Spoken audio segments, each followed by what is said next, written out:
L'apostasie commence comme ça, cette vague d'apostasie qui est actuellement dans le monde musulman ou même parmi les musulmans.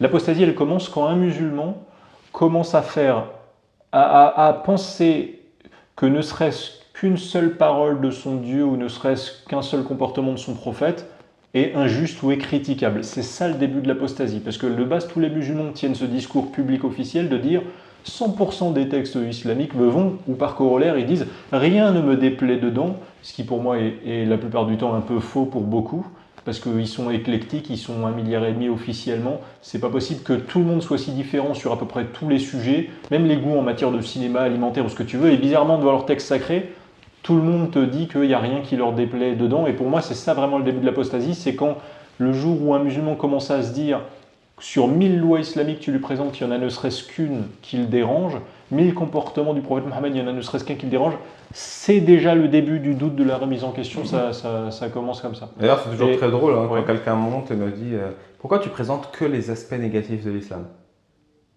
Bah attends, c'est quoi les aspects négatifs dont tu parles?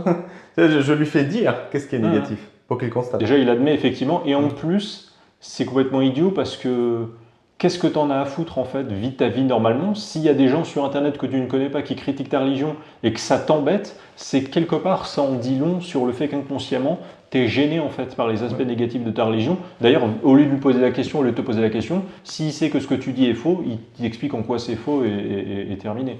لا فرق اليوم بين الملوك والعبيد فاعتصموا بالعلم واتركوا التقاليد